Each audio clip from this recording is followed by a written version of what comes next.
BJP की meeting, जी हां, BJP की मीटिंग आपको बता दें कि किस हवाले से हो रही है। महाराष्ट्र में लगातार बीजेपी और शिवसेना के बीच दांव पेच जो है वो बन नहीं पा रहा है कि सीटें कितनी दी जाएंगी एक दूसरी पार्टियों को। इसको लेकर मीटिंग हो रही है बीजेपी की और ये मीटिंग दिल्ली में हो रही है। तो महाराष्ट्र में बीजेपी और शिवसेना के बीच सीटों के बंटवारे पर अभी तस्वीर साफ नहीं हो पाई है। इसी सिलसिले में आज बीजेपी की कोर ग्रुप की मीटिंग दिल्ली में हो रही है। इस मीटिंग का वक्त पहले 11 बजे मुतय्यन किया गया था, फिर उसके बाद इस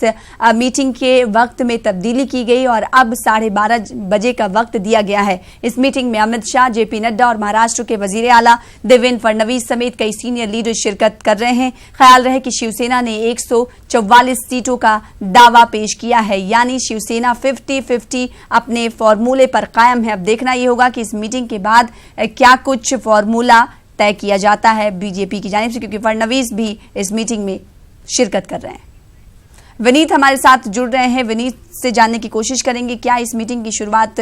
हुई या नहीं। विनीत बताइएगा, 12:30 बजे बताया गया था वक्त की इस मीटिंग की शुरुआत होगी, क्या ये मीटिंग शुरू हो चुकी है? आज ये निश्चित तौर पर आपसे थोड़ी देर पहले महाराष्ट्र को लेकर के जो बीजेपी की कोर ग्रुप की बैठक है वो शुरू हो गई है, जिसमें बीजेपी के राष्ट्रीय अध्यक्ष अमित शाह, कार्यकारी अध्यक्ष जेपी नड्डा और साथ ही साथ महाराष्ट्र के जो मुख्यमंत्री हैं देवेंद्र फडणवीस वो बैठक में शिरकत कर रहे हैं। इसके अलावा कई अन्य पदाधिकारी भी हैं जो भी इस बैठक में शिरकत कर रहे हैं। साफ तौर पर जहाँ तक कि यह बात हम करें कि बीजेपी की जो यह बैठक है उसमें सीट को लेकर के फॉर्मूला तय किया जाएगा। साथ ही साथ जो एक प्रारंभिक जो तैयारी कर ली जाती है, क्योंकि यह बताया जा रहा है कि 29 तारीख को बीजेपी में की पार्लियामेंट्री बोर्ड और इलेक्शन और सीईसी की बैठक हो सकती है और इससे पहले जो बीजेपी अपनी तैयारी करना चाहती है उस पर यहाँ पर चर्चा हो रही है। साफ तौर पर जो सीटों को लेकर के जो प्रारंभिक नाम आते हैं, 3 नाम जो स्टेट की ओर से भेजा जाता है और पार्लियामेंट्री बोर्ड और केंद्रीय चुनाव समिति में जो इसको लेकर के चर्चा की जाती है उसके पहले जो तैयारी होती है वो यहाँ पर हो रही है। देवेंद्र फडणवीस जो महाराष्ट्र के सीएम हैं वो यहाँ पर आए हुए हैं, प्रदेश अध्यक्ष आए हुए हैं, साथ ही साथ जो महाराष्ट्र के प्रभारी हैं सरोज पांडे वो यहाँ पर आई हुई हैं, भूपेंद्र यादव भी इस बैठक में शामिल हैं। तो साफ तौर पर एक प्री एक्सरसाइज किया जा रहा है।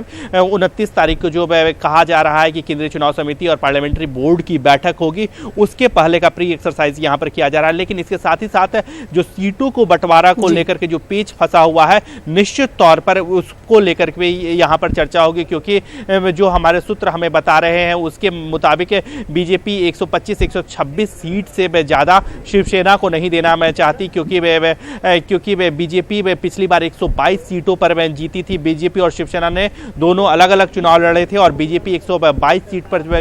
पर जीती थी और जबकि शिवसेना के खाते में 63 सीट गया था। तो निश्चित तौर पर बीजेपी यहाँ पर अपर हैंड लेना चाहती है और वो चाहती है कि बीजेपी खुद अधिक से अधिक सीटों पर लड़े और इसके अलावा एनडीए के जो अन्य में सहयोगी घटक दल हैं उन्हें भी बीजेपी को सीट देना है। आरएलएसपी में हो गया, उन्हें भी सीट में देना है, क्योंकि रामदास अठावले जो केंद्र में मंत्री हैं और उनकी पार्टी जो सहयोगी है एनडीए की वो भी 10 सीटों की मांग कर रही है। तो निश्चित तौर पर यहाँ पर जो शिवसेना जैसा कि बताया जा रहा है कि 144 सीटों का आधे 50-50 का फॉर्मूला जो शिवसेना तय कर रही है वो संभव नहीं है और बीजेपी की ओर से जो हमारे सूत्र हमें बता रहे हैं उसके मुताबिक 125 के लगभग जो सीटें हैं वो शिवसेना के लिए छोड़ा जा सकता है। हमने माजी में भी देखा है, अगर बात पास्ट की करें, माजी में भी हमने देखा है कि इस तरह का गठबंधन करने की कोशिश की गई, लेकिन इस बार ये कहा जा रहा है कि महायुति होके रहेगी बीजेपी लीडरान की तरफ से। लेकिन 2014 की तारीख को अगर दोहरा कर देखें तो 2014 में भी दोनों ने, बीजेपी और शिवसेना ने इत्तेहाद करने की, गठबंधन करने की कोशिश की थी, लेकिन सीटों के बंटवारे को लेकर ही पेच फंस गया था, जिसके बाद दोनों पार्टियां इंतखाब से पहले कोalition नहीं कर पाई थी, लेकिन बाद में इन्होंने कोalition किया था। क्या लगता है कि वो तारीख दोबारा तो नहीं दोहराई जा सकती, क्योंकि दोनों पार्टियां सीट शेयरिंग को लेकर अभी साफ साफ कुछ कहने से कासिर हैं? तौर पर अगर हम 2000 इससे पहले जो चुनाव हुए थे, 2013 में जो चुनाव हुए थे, अगर हम उसकी माफ़ कीजिएगा 2014 में जो चुनाव हुए थे उसको लेकर के अगर हम बात करें तो वहाँ पर जो है वहाँ पर कुछ सीटों को लेकर के, जैसा कि बाद में भी पूछा गया था बीजेपी से, हमने जब बात की थी तो उनका साफ तौर पर कहना था, अमित शाह के नेतृत्व में ही वहाँ पर चुनाव लड़ा गया था, तो उस समय अमित शाह का यह कहना था कि कुछ सीटों को लेकर के पेच फंस गया था। लेकिन अब इस बार की ऐसी स्थिति नहीं है, क्योंकि जब 2014 में जब विधानसभा का चुनाव हुआ था, हालांकि लोकसभा का चुनाव जब पहले हुआ था उस वक्त बीजेपी और शिवसेना दोनों ने साथ में चुनाव लड़ा था, और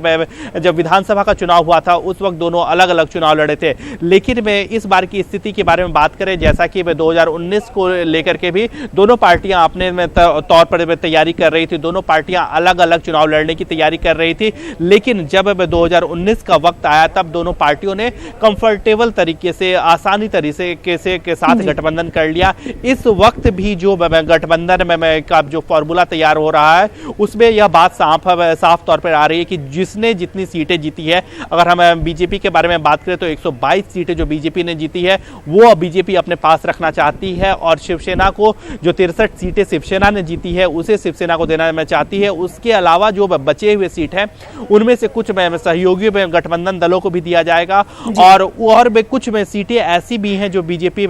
शिवसेना को दे सकती हैं। तो मोटे तौर पर जो